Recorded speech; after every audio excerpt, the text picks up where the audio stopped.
Well, very good. Let's go right to the energy question. I warned my guests that we did have a viewer who called in advance, and I want to remind our viewers, by the way, that you can do that. You can send your questions in anytime during the week, and actually, it's helpful to us if you do that, and gives us an opportunity to start right out with the issues of the day. And this particular viewer had a question about energy supply and is concerned about the intermittent nature of wind, the intermittent nature of solar energy. Notes the Energy Committee has passed, and I believe the governor has signed a bill um, uh, intending to get to net zero by 2040, I believe. And this viewer is somewhat skeptical about whether or not that can happen. And so I thought that would be, since we have three guests tonight, all of whom serve on that committee, have some background in that issue, this would be a great way to start out our program. Let me start with the chair of the Senate committee, Senator Frentz, if you'd be so kind as to give us a roadmap to what the legislature's done and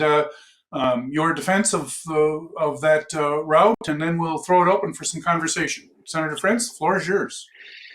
I'm innocent, Your Honor. I'm innocent. Thank you. First of all, I did tell you before the program started that this was not going to be a cross-examination, but anyway, go ahead. That's okay. First of all, thanks for the question. I think it's one of the questions I hear the most, which is, hey, can you really get to carbon neutral by 2040? I think we can, but I'm actually kind of a skeptical person myself in all my other committees and all my other areas. So what I would say is there's a three-tier utility system in Minnesota and frankly across the country. We have the large investor-owned utilities, two of whom had already said they plan to get to carbon neutral, although they said by 2050, so this is a bit of an acceleration. But we have the rural electric co-ops, of which I'm a member, and then we have the usually smaller municipal. And I think the greater challenge is for the smaller operators. And so I'm okay with it being a challenge. I think Americans rise up to meet challenges. I've mentioned on the floor of the Senate when this bill passed. And Justice Anderson, if I didn't completely come clean, I'm not just the chair of the committee, I'm the chief author of that bill. So whatever fun we have discussing it, you get to aim it at me. I think the difference will come in the innovation and the drive to some of the renewable energies. And I would just say wind and solar are intermittent, but collectively in the MISO grid, that is stabilized somewhat. Also, the bill welcomes other forms of what we call eligible energies, biomass. Nuclear is counted, although XL is so far the only utility that benefits from that. And there's also an off-ramp, which Senator Mathews and I have discussed in committee many times. If a utility makes a good faith effort to get to carbon neutral rather, by 2040, the PUC can grant an off-ramp. And I would express it this way. I think it's very possible some of the smallest utilities will come back to the PUC around 2035 and say, we just can't make it. We can get to 95, but that's all it is. There's an opportunity to buy renewable energy credits. There's an opportunity to create or build your own renewable. But if that's true, then the PUC is to grant an off-ramp and say, all right, you're good at 95 till 5 years. Of course, it all comes from one place, which is the desire to decarbonize, and probably a longer discussion and maybe a different committee is climate change. I'm persuaded that it's very serious. Just this morning, reading about some, in my opinion, more compelling evidence about the warming temperatures and the melting of the polar ice cap. But if that is a concern of yours, then you see the value of this bill. And with that, I assume mine's the only opinion you want to hear. So thanks very much for having me. And I'm just going to log off now. Yes. Thanks for everything and disappear, right? No, you don't get to do that, Senator Frentz. We're going to go to Senator Mathews, your colleague on the committee, and see how he would respond to the viewer's question. Yeah, thank you. I think the caller has definitely some merit to his concerns over how we'll get to 100%. And if we do get there, what it will look like. We've talked about just laying out the evidence of what Minnesota has done all the way along. We passed the first iteration of a renewable energy standard, and the majority often like to bring up in the debate that many people back at that time said, oh, we'll never make the 25% standard here by the mid-2020s. And there were naysayers that were saying all these reasons why we couldn't do it. And we did do it. But the counterpoint that I often bring up that has not been readily refuted, is that one of the things that resulted from that first iteration of a renewable energy standard is it made costs go up to the consumer. That has come true. Minnesota pays a higher cost for the energy that we use in our homes. We are above the national average and going up faster than the national average. And the additional mandates passed in this 100% bill, I believe, are going to continue to steep that curve upward. And there's frankly a number of problems that are in the 100% bill. We are, as I keep saying, we are going to run into a math problem. We are subtracting from Minnesota's system a large amount of strong, reliable baseload energy. We're winding down all our coal plants, of which I have one of the last remaining few in my district at the Sherco plant in Becker, Minnesota, and it's provided, I think, 2,400 megawatts of constant, reliable baseload energy for a large chunk of the state of Minnesota.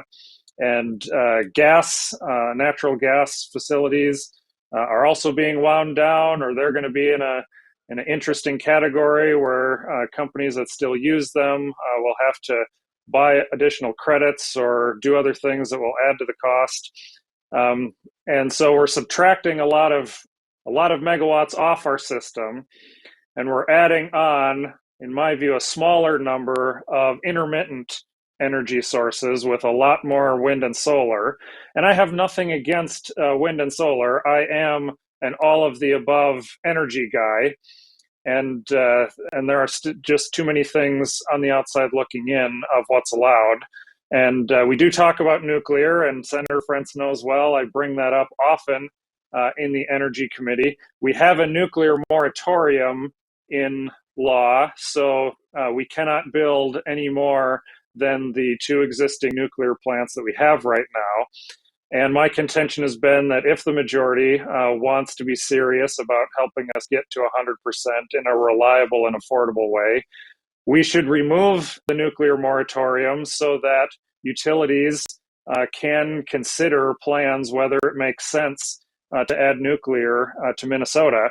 And the technology coming in what I call the advanced nuclear technology family, I've had the chance to study this, to go out to Idaho where they are testing many of these designs.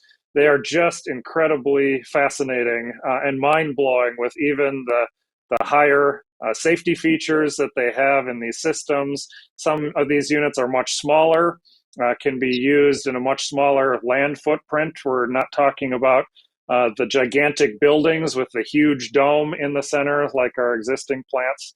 So I think it really needs to be a part of the solution.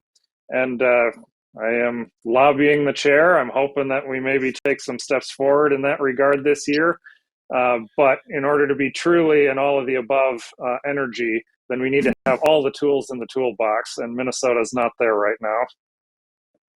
So, Representative Swedzinski, your thoughts on this question. Then we're going to go back to Senator Frentz, and maybe we'll have a little bit more of a roundtable discussion on this, because there are lots of angles to this issue that maybe aren't always immediately available or immediately understandable. Representative Swedzinski, the floor is yours. Sure. Well, thank you. I don't want to repeat anything either of them have said.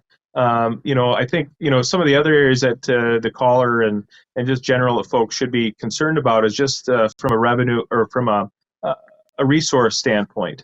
If you just kind of look into history and estimate that the same amount of copper will need to be mined in the next 25 years that we've mined in the last 500 years as a world, in order for this to even have an opportunity to take shape, not just in the state of Minnesota, but if this policies move beyond our state borders. And just from a legalistic standpoint too, a lot of concerns that we have is, this opens our state up to lawsuits, and North Dakota has already announced pretty much on the same day that Governor Walz signed it into law, North Dakota began the processing of suing our state and suing the taxpayers of Minnesota for pushing this policy forward. And so, those are two major concerns. We have some opportunity. The President Biden, released in some of his plans to try to focus his attention on really opening up resources domestically so that something like this can move forward. But then the same hand closes off, thousands and thousands of potential acres of mining in northern Minnesota. And, relying on international supply chains, obviously we learned a lot in the failures of those things in the last 2 years through the COVID pandemic. And, the more and more that we can focus those jobs here in Minnesota, here in the United States, but having an administration that not only cutting off our access to good quality domestic oil production, but also from a mining perspective, really putting us at a disadvantage. We just saw yesterday that the president released another 27 million barrels from our strategic oil reserve. And that's, to keep prices low and hopefully with inflation hitting American families and Minnesota families particularly hard, trying to lighten that load. But, at what cost? And, if anyone would ask, do they feel more safe internationally today than they did 5 years ago? They would answer no. And to me, that's a big, big issue that we need to deal with, is kind of our international, but also how our domestic production is. And if the wind isn't blowing or the sun isn't shining, what is those baseline loads that we're going to be getting rid of and putting ratepayers and taxpayers and families at risk? I think that needs to really be considered. And sadly, this bill kind of waylaid a lot of those concerns. We had a lot from our rural cooperatives. They have locally elected boards that really help shape their local policies and what they feel best for their locals. This really kind of tied their hands and took the power away from them, local elected officials in those local cooperatives, and moved it in the bureaucrats to St. Paul, which is probably one of the biggest frustrations that I had with this whole process is that we take the time to serve in our local communities before we run in the legislature, and we just take that power up with us as we go. And I don't think that was probably the best move with the bill, and potentially could put us at major risk. Senator Mathews talked a little bit about the national average. Minnesota has in statute, one of our main goals is to make sure that our rates are 95% of the national average, and to have a real goal for the PUC to reach those goals. And now we're above the national average and increasing faster than the national rate. And that's if you're a manufacturer, if you're a high energy user, that's going to potentially put you at a disadvantage when it comes to competition and keeping the bottom line in black and not in red. There's a lot to respond to there, Senator Frentz, on various issues. Lots of complications to this question, but the floor is yours. Let's talk about some of those issues. Well, as much as you want, Justice Anderson, and I agree in part with both Senator Mathews and Representative Swedzinski.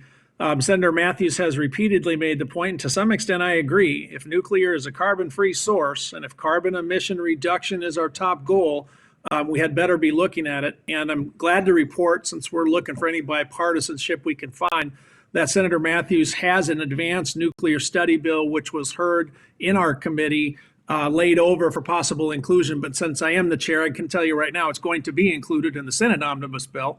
And I think that's a good thing because it's new technology. I'd also recognize for nuclear that, I look at France and Germany. Germany's got essentially a nuclear moratorium. They're not going that way. France has, I think, 18 reactors. They're both countries that have their successes. They're both intelligent countries led by good men and women. They've just reached a completely different conclusion on the issue of nuclear. And I think the safety issue, Senator Mathews touched on this with nuclear, but I'm confident that however dangerous it has been to have legacy reactors and the danger of a meltdown or a major mishap like Chernobyl or Fukushima, that it's less in the United States. And also, I think that it's getting safer. So, I'm in a caucus where the nuclear moratorium has some support, and we'll talk about that. But I think nuclear is a good point by Senator Mathews. Senator Swedzinski, I don't mean to twist your words, but I heard jobs, and I could not agree with you more. Part of the 100% bill is designed to increase the number of clean energy jobs in Minnesota. And it's okay with me if we disagree about whether the bill's likely to do that. But I think we can agree on this. There's about $12 billion a year of Minnesota money from residential and business payers going to other states and other countries for our energy. We don't have any coal in the ground in Minnesota. We don't have any oil we can drill for, but we do have ways to produce our own energy, and wind, solar, hydro, carbon capture, nuclear, if you like, are ways we can produce our energy here. And I do think, if I could agree with Representative Swedzinski one more time, and I promise I will not agree with him one more time on this broadcast, we do have an issue with national security. We do want to say, or do we want to be tied to another country's whims about whether they like us or not? While I am actually a fan of the last 5 years of national security, primarily because I see NATO as having held together, and again, you don't have to agree with me, but I think the war in Ukraine was a sign that the NATO nations are actually together. And I like that, and I think that's important for our security. But the more we can be energy independent, the better off we are as a nation. I see renewable as necessary. And once again, although my colleagues didn't touch on it too deeply, I think climate change is the cost issue as well. Storms that cost a lot of money that we wouldn't be going through, warming that we wouldn't have to deal with, drought that can affect our farmers. And we've pointed out a couple times, we had one hurricane that hit Florida that cost $50 billion. That is a cost also. And so those are ways in which our insurance rates are affected in a way some of us share in the cost. Anyway, thanks for the forum on this and for joining the Your Legislator Energy Hour.